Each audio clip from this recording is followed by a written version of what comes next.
عنه وارضاه وحيري رسولك إلهي وحيري صلى الله عليه وسلم ثلاثة حق على الله أن يعينهم المجاهد في سبيل الله والناكح يريد أن يستعف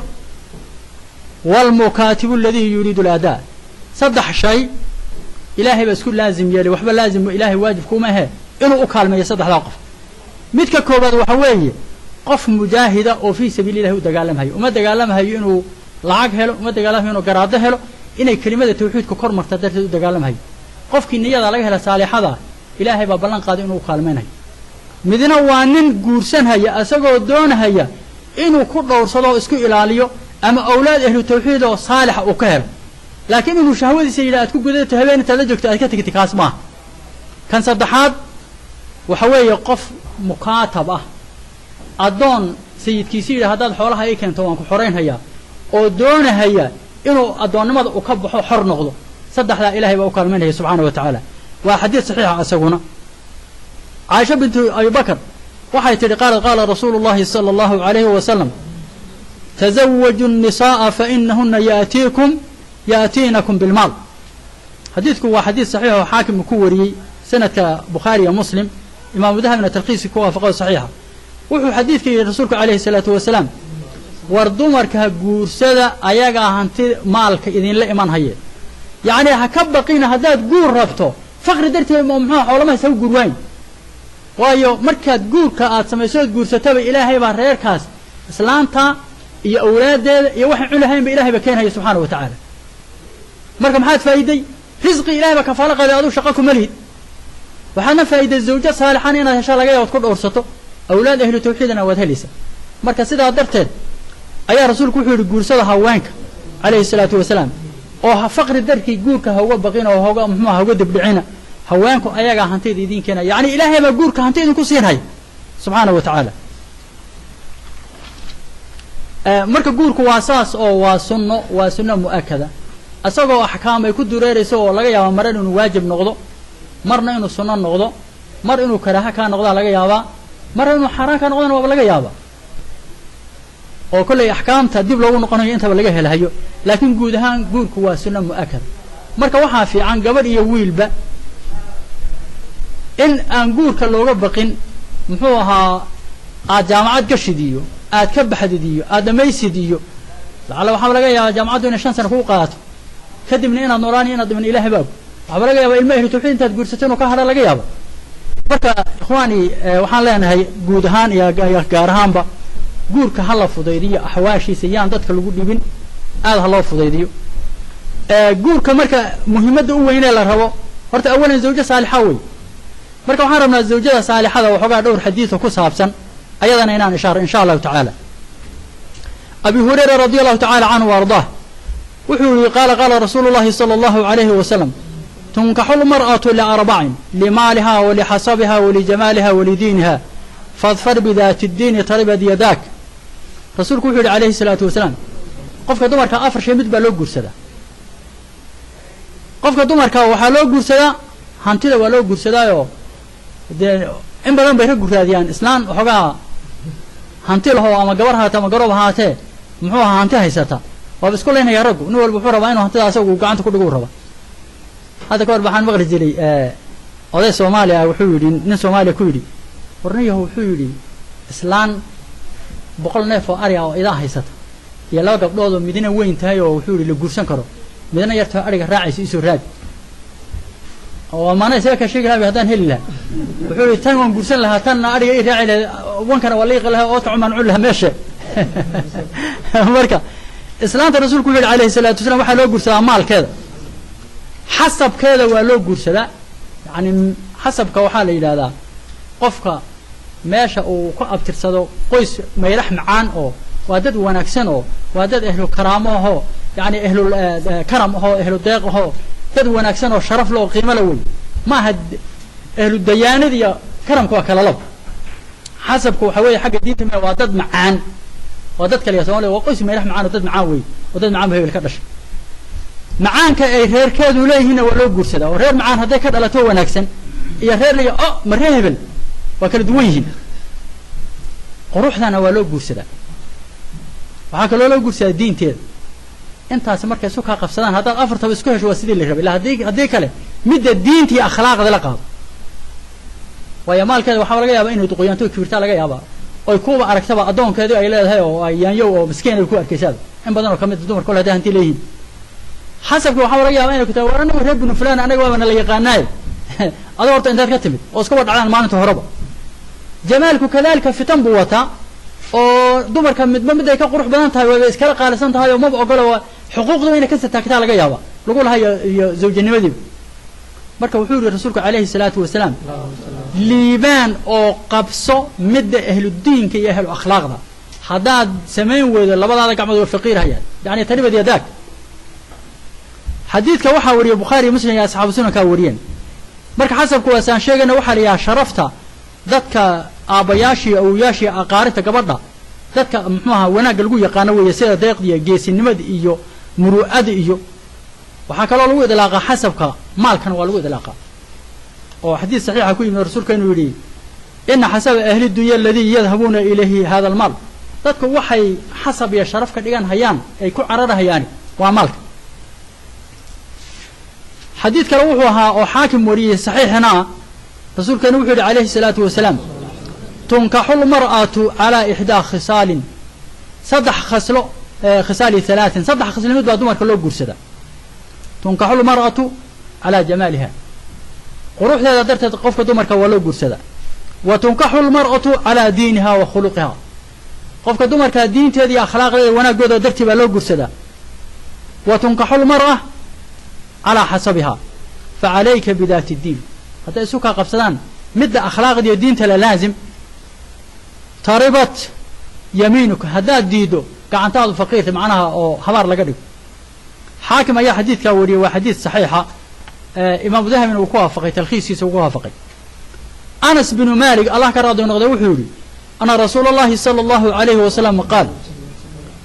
man razaqahu allahu imra'atan saalixatan faqad acaanahu calaa shadri diinih falyataqi llaha fi shadri athaani qofkii ilaahay uu ku arsuqay zawjo saalixa qof dumaroo wanaagsan ahlu diina ahlu akhlaaqa ilaahay ku arsuqay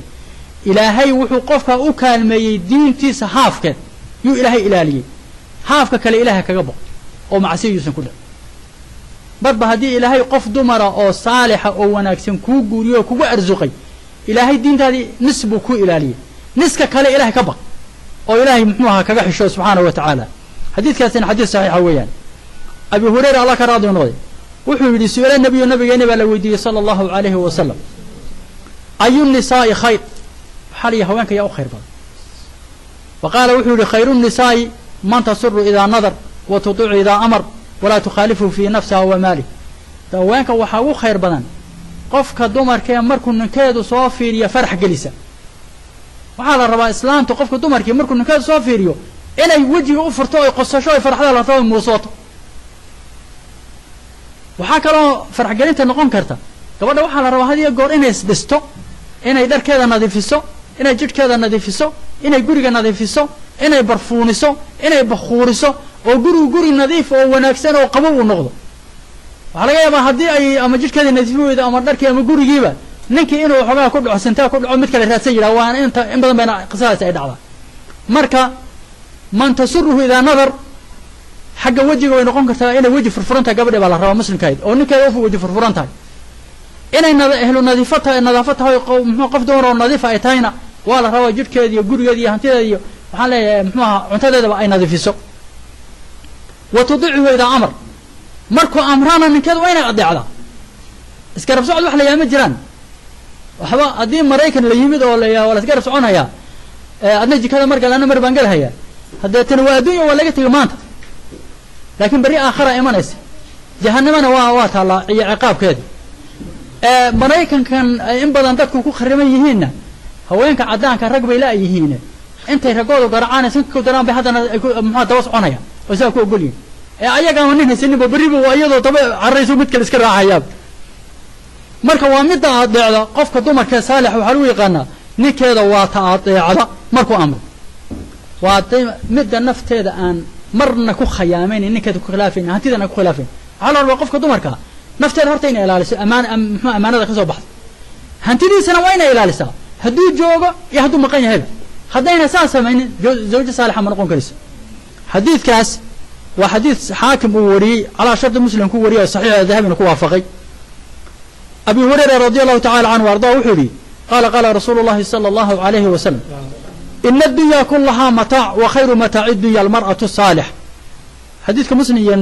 imaam nasaa-i iyo hayr baa wariyeen wuxuu yidhi adduunyada gebigeedoo dhan waa waxoogaa mataaca waxoogaa galab lagu moodo oo lagu raaxaysto wey mataacda adduunyada ta u khayr badanna waa zawjada saalixada haddii zawjo saalixa ilaahay ku siiyey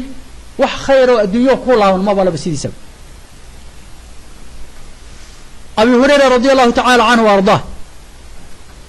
can inabiyi nabigeena wuxuu ka wariyey sala allahu alayhi wasalam qaala wuxuu yihi khayru nisaa'in rukibna alibla saalixu nisaa'i quraysh axnaahuna calaa waladih fii sikarih wa arcaahu calaa zawjin fii daati yadih wuxuu yihi rasuulku haween geel fuula oo adduunka korkiisa ku fuula kuwa ugu khayr badan waa haweenka qureysheed kuwooda saalixiinta waa haweenka wuxuu yidhi canuga ugu naxariista badan ilmahooda zawjkoodana markuu hantidiisa iyo asaga ugu keer badan muxua danayn badan ee ugu ilaalin badan weya taa carabta yaan lala yaabin sida nabiyullaahi maxamed khayru khalqillahi uga dhashay baa yaa saxa waa kii yidhi dadku amarka waxay uga dambaynhayaan boqortooyada yani xukunka gaalkooda iyo muslimkooda quraysh ba uga dambaynhayaan soo xadiidkii ma hayn saxiixa alaa'imatu fii quraysh marka wuxuu yidhi haween geel fula kuwa ugu khayr badanna waa quraysh kuweeda saalixiinta haweenkeeda saalixiinta ma aha kuwooda xukunka ma aha waa haweenka ilmaha ugu naxariista badan odaygana ugu dhaqaalaha badan weeyaan marka dee taa haddii la heli karo way ficnaan lahayd laakiin haddii kale ninba meesha uu joogo bay qurayshtiisa u joogtaa iyo saalixadiisa u joogtaa oo uu ka raadinhaya insha allahu tacaala macqal bin yasaar wuxuu yihi qaala jaa rajulu ila nabiyi sala allahu alayhi wasalam faqaala ya rasuula allah asabtu imra'atan data jamaalin waxasabin wainaha laa talid afa atazawajuha qaala la uma ataahu haaniya fanahaahu uma ataahu haalitha fanahaah faqaala tazawaju lwaluud alwaduud fainii mukaasirun bikum alumama yowma alqiyaama waa xadiis saxiixa nin reebaadiyaa u yimid rasuulka wuxuu yihi ya rasuula allah gabar waxaan helay buu yihi qurux badan meel wanaagsan ka dhalatay hantina leh ma guursadaa mana dhalaysu yidhi markaasuu yihi war iska dhaaf ma guursanin taas mar labaad buu u yimid ya rasuul allahi ma guursadaa naagti waa markaasuu yihi war maya iska dhaaf mar saddexaad buu yidhi ya rasuul allahi ma war iska dhaaf buuri markaasuu wuxuu yidhi markii afraad tazawaju lwaluud alwaduud war guursada gabdhaha ragga jecel ee dhalmada badan guursada gabadhu haddayba tahay muxuu ahaa qub iyo qacba hadday sheekadu tahay haddee reerkuba khayr sii gaadhi mahayo waxaa la rabaa gabadha uu muxuu aha la yidhahda qoyska gabdhihiisu way rag jecel yihiin la yidhaha gabadha muxuu aha eedadeed iyo walaasheed iyo habaryarteed iyo dhalmada badan yihiin inaad xaggaa dhanka u fiirsaa loo baahan yahay maha iskaga dhaco iska guursan maaha haddii intaad guursato qoys gabdhahoodu hal mara dhali jireen laba dhali jireen aad guursato waa mushkila hadhow kuusoo laabanaysa hadday ahayn qoys dhib badan oo gabdhahooduba qayladooda iyo quuqdooda la yaqaanana kasii daran ayadan marka maxaa la rabaa reerka raadi kolkaad guursanaysa gabdhaha eedooyinkeeda iyo walaalaheed iyo dadka qaraabada raadi ma gabdha nin jecel oo la yaqaan bay ahaayeen oo dhalmo badan reerku mise ma aha hadday yihiin guursa hadday kalena isaga hadh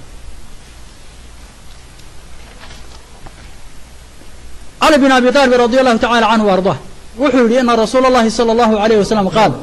halaaثun ya caliyu laa tu'akhirhuna الصalaaة ida aanat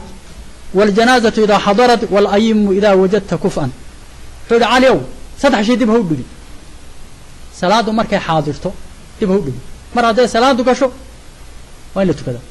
janaazana dib ha u dhigin hadduu meyd go-ana dib ha u dhigin waa in la duuga meydka inuu sii yaala lama ogolo gabadha kolkaad qof kufa u hesho dib ha u dhigin buuri ayadana marka haddii gabadha qof kufa munaasaba loo helo ayadana in dib loo dhiga lama ogola xadiidkaasi waa xadiid saxiix abi hurayra radi allahu tacala canhu wa ardaah wuxuu yihi ina rasuula allahi sala allahu alay slam qaal yaa bani badyaada inkaxuu abaa hindin wa ankixuu ilayhi wa kaana xajaami haddii guurka lagaa soo doono oo dadkan aan magacyaha u bixin annaga soomaalida ama waa mardhibaan ama waa bini fulaan ee nooca taxqiirka ku jiro maxaa la samaynaa nin waxaa jiri jiray muxuu ahaa samayn jiray waxaan toobinka la yidhaha dadka ku samayn jiray oo uun geli kara hadda maanta dadka ay soomaalida mardhibaan ku bixiyeen oo kale nin abaahinda la yaa jiri jiray abaahinda wuxuu yidhi war ninkaa gabdhihiisa guursada gabdhihiinana u guuriya islaamku sidiisaba ma ogolo wax discrimination ama midabtakoor la yidhaahdo waxaad ku garanaysaa khaalid bin waliid saxaabigii allah ka raadu noqday sayfullahi almasluul la odhan jiray oo quraysh qolada ugu kibirka badan ugu sankitaaga badan reer banu khusum la odhan jiray ahaa